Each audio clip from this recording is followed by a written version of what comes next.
scheduled council meeting for Monday, May 28th, 2019. Please stand for the Pledge of Allegiance. I pledge allegiance to the flag of the United States of America and to the republic for which it stands, one nation, under God, indivisible, with liberty and justice for all.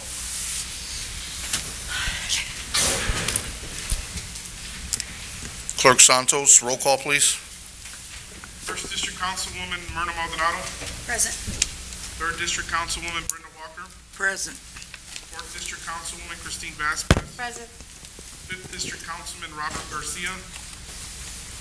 Sixth District Councilwoman Gilda Orange. Present. Councilman at Large Richard Medina. Present. Councilman at Large Emiliano Perez. Present. Councilman at Large Kenneth Monroe. Council President Lenny Francisco. Present. For the record, Clerk, I did get a call from Councilman Monroe. He had a prior engagement he could not miss. The minutes will be read, I believe, the next meeting. Do we have any communications from the mayor? No, Mr. President. Do we have any communications from department heads? Yes. Accounts payable warrant 051419CC, 052819CC, 052819LA, and 052819BD. So moved, Mr. President. Second. Motion was made by Councilwoman Vasquez, seconded by Councilwoman Maldonado to accept accounts payable warrants as read. Have any questions on the motion? Clerk Santos, roll call, please. Maldonado. Yes. Walker. Yes. Vasquez. Yes. Orange. Yes. Medina. Yes. Perez. Yes. Francisco. Yes. Payroll warrant biweekly 051719. So moved. Second. Motion was made by Councilwoman Orange, seconded by Councilwoman Vasquez to accept payroll warrant bi-weekly 051719. Any questions on the motion? Clerk Santos, roll call, please. Maldonado. Yes. Walker. Yes. Vasquez. Yes. Orange. Yes. Medina. Yes. Perez. Yes. Francisco. Yes. We have any committee reports? Tax Abatement Committee report on 2019, pay 2020, Statement of Compliance. We have BP, Tredebi, and Arsenal.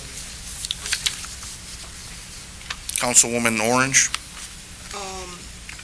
Mr. President, I move that we table these abatements until our financial advisor comes back.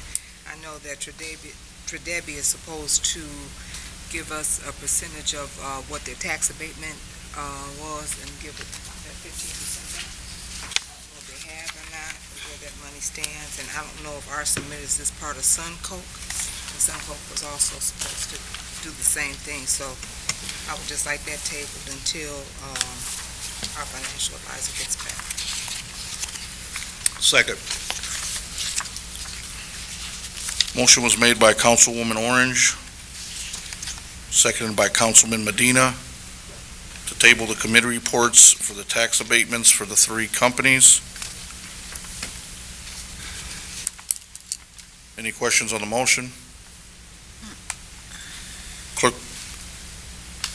Santos, roll call, please. Maldonado. Yes. Vasquez. Yes. Walker. Yes. Orange. Yes. Medina. Yes. Perez. Yes. Francisco. Yes. Do we have any board, I'm sorry, Councilwoman Orange? Go ahead, I'm sorry. Do we have any board reports? No, Mr. President.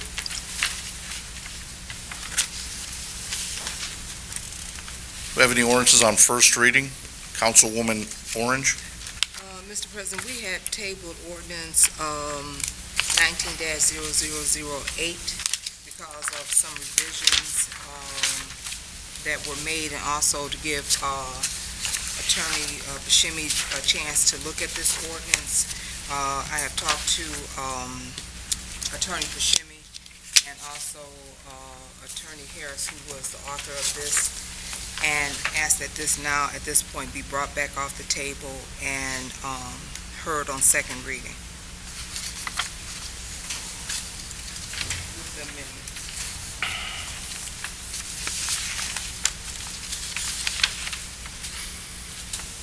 Do I have a second? Second. Motion was made by Councilwoman Orange, seconded by Councilwoman Vasquez, to put ordinance 19-0008 with the changed amendments on second reading. Any questions on the motion?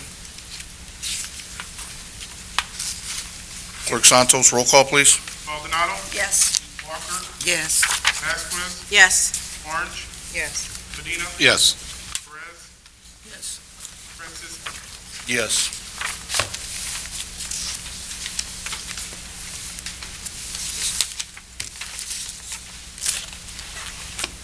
Do we have any ordinances on second reading? Yes, ordinance 19-0008, an ordinance establishing a truancy court program and affirming parental responsibility for school attendance within the city of East Chicago. So moved. Second. Motion was made by Councilwoman Orange, seconded by Councilwoman Walker, to hear ordinance 19-0008 on second reading. Any questions on the motion? Councilman Perez? Council, I understand that this was forwarded to Mr. Buscemi for legal advice. It was. I'd like to know what that legal advice was, because this seems to me like Civil City overreaching over to School City. I reviewed the ordinance along with Attorney Buscemi, and had discussions with Attorney Harris's associate Nick Snow, and discussed the concerns of what's known as preemption, and which basically is if the legislature, the state legislature, speaks on a subject matter, whether the city has the authority to either duplicate, amend, or alter that subject matter. There were some concerns. We went back and forth on it.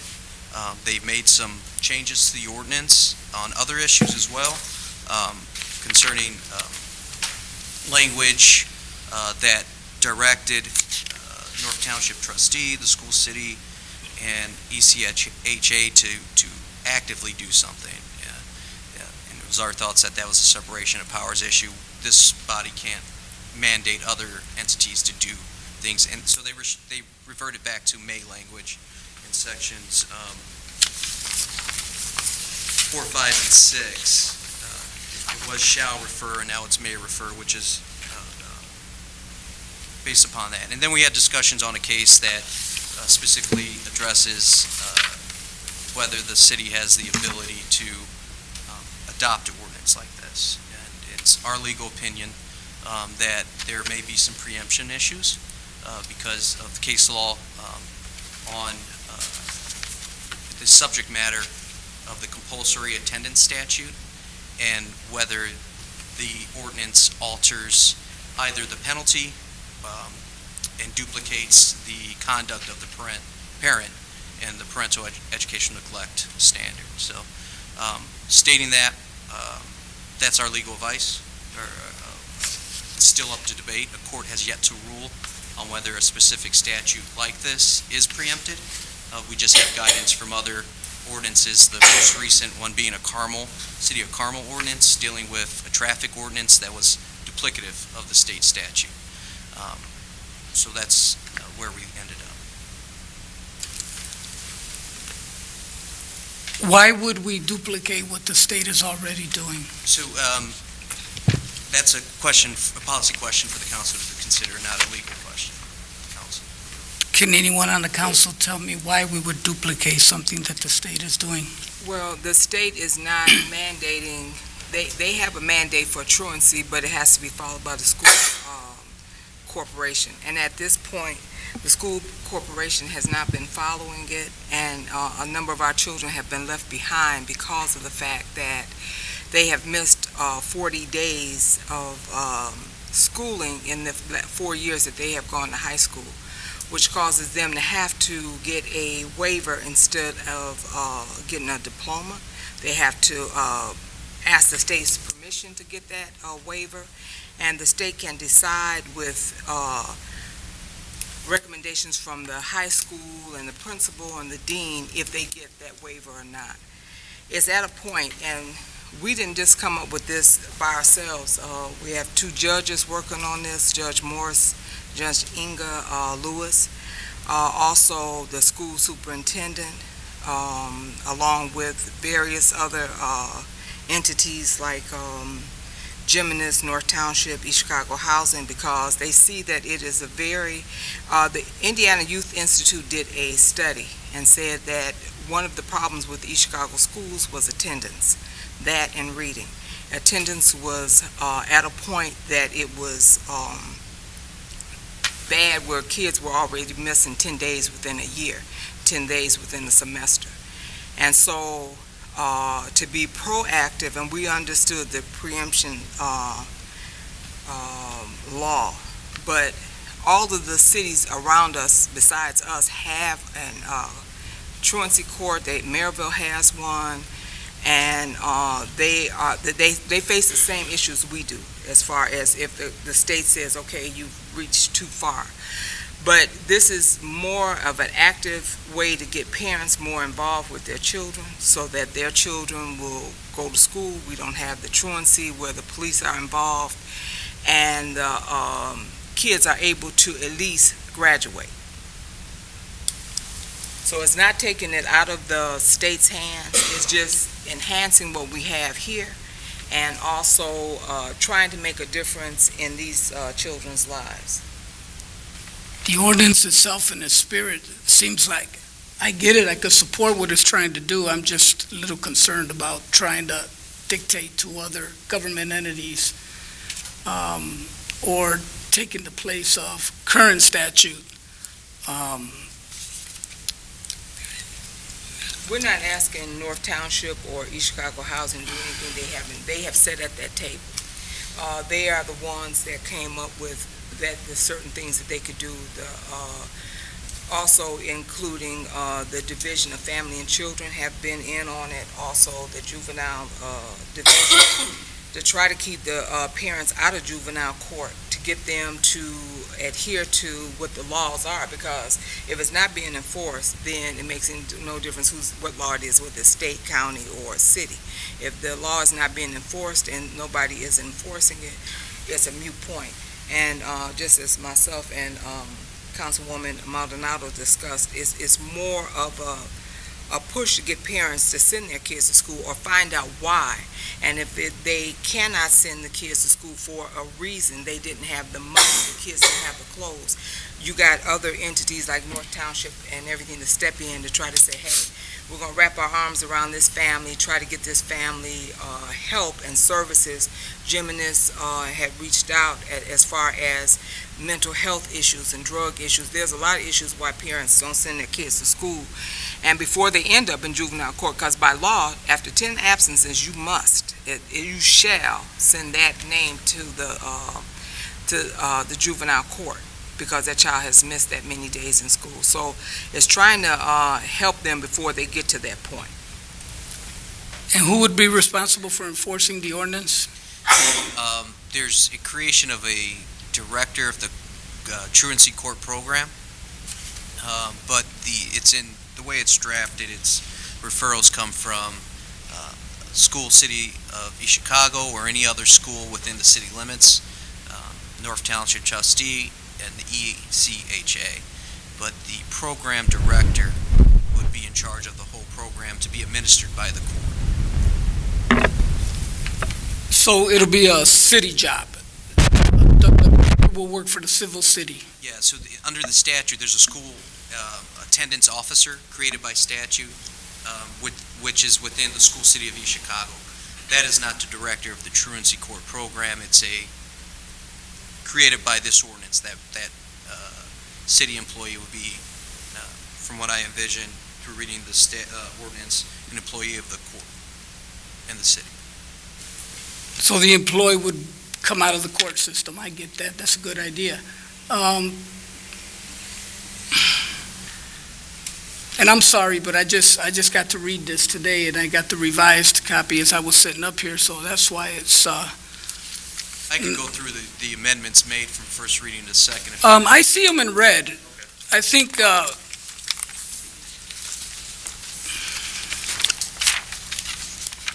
like I said, I don't necessarily have a problem with it. I just wonder, would school resource officers have the same effect? If we put officers back in our schools, that were able to have a relationship with these kids before they got into trouble, how much of that? Yet, a few years back, we pulled all the officers out of the school system because we said that the responsibility was up to the schools. And that's kind of where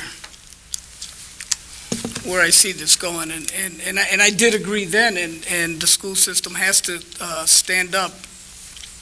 Councilwoman Orange, you said that there's kids now that go past the 10 days. Are they being referred for?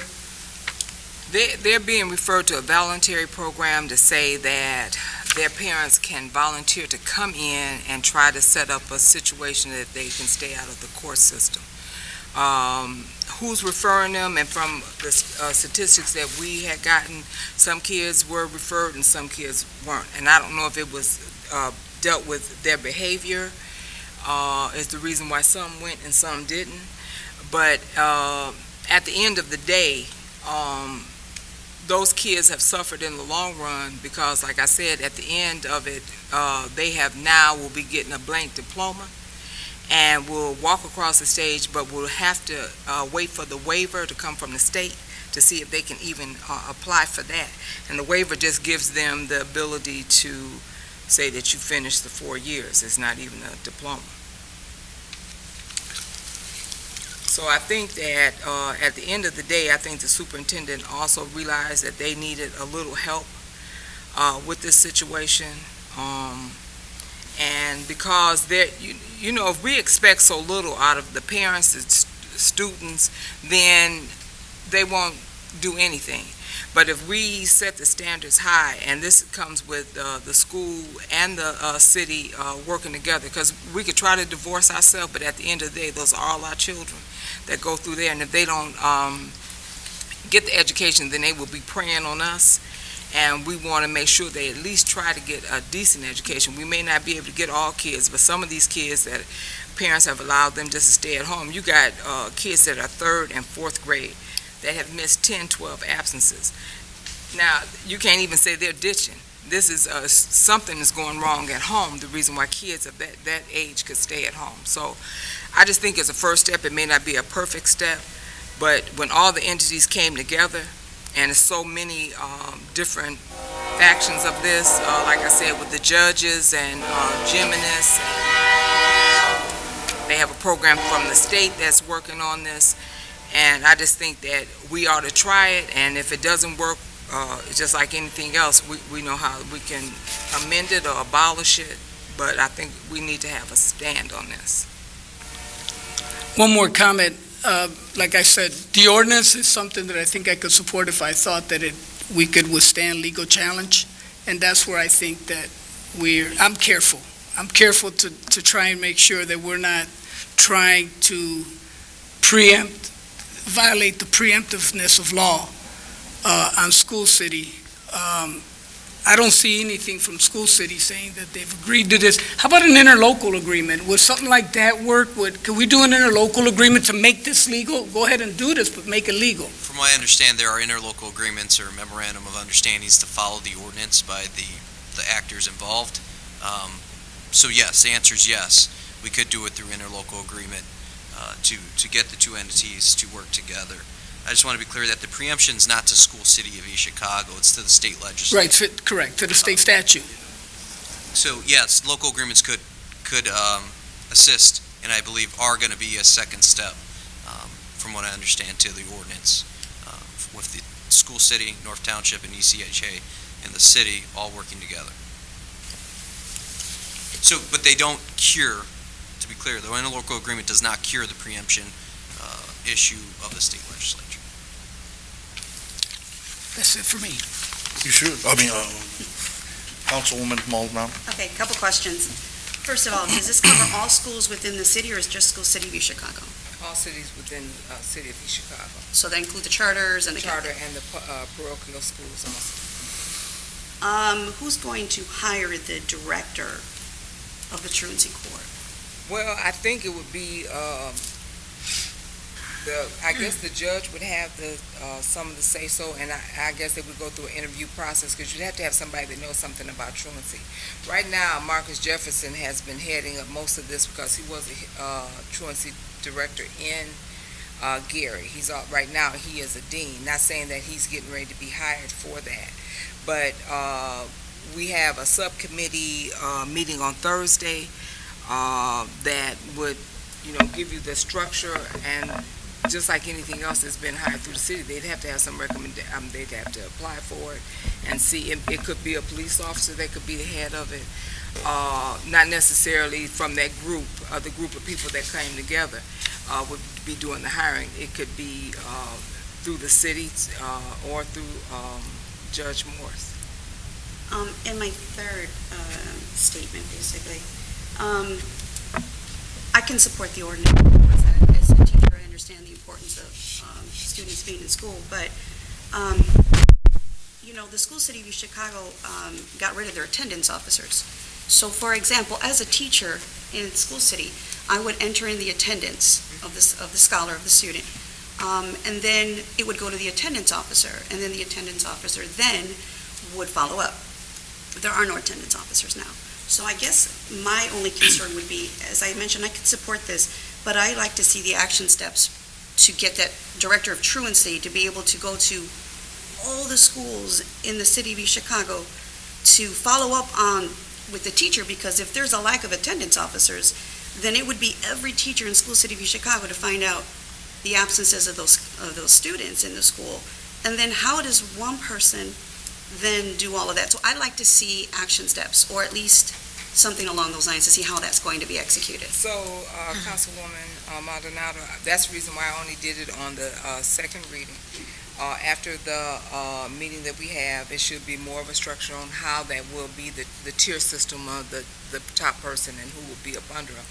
And we also realized that they talked about the attendance officers, and but this may even, I envision it myself as being more police officers doing it, back to maybe what Councilman Perez has said. Not exactly of putting them back in the school for that, but everybody would have to answer to the director, because he would have to keep the stats. The state would require you, even with truancy, to do the stats. They have no stats now through the Chicago school system. So, as it looks forward, this is just to establish a court, because you can't do anything if you don't have a court. Establish a court, establish who some of the players would be, who would be able to do the initial referral for teachers, principals, or whoever, and then where it would all end up at. Because I would like to know where those stats are going now when teachers enter into the I don't system. know where they're going, because when we asked for the stats from the school city, they could not produce the stats. So I'm at a loss on why they have not, and you hear the horror stories from the teachers that they're not being followed up. Thank you. Any other questions? Clerk Santos, roll call, please. Maldonado. Yes. Walker. Yes. Vasquez. Yes. Orange. Yes. Medina. Yes. Perez. Yes. Franciski. Yes. Clerk Santos, we got any ordinances on third reading? No, Mr. President. Do we have any resolutions? Have any old business? Do we have any new business? Moving on to public expression. Clerk Santos, do we have any cards? A motion to adjourn, please. So moved. Second. Motion was made by Councilman Medina, seconded by Councilwoman Maldonado. Clerk Santos, roll call, please. Maldonado. Yes. Walker. Yes. Vasquez. Yes. Orange. Yes. Medina, Yes. Perez, Yes. Francis. Yes. Good night.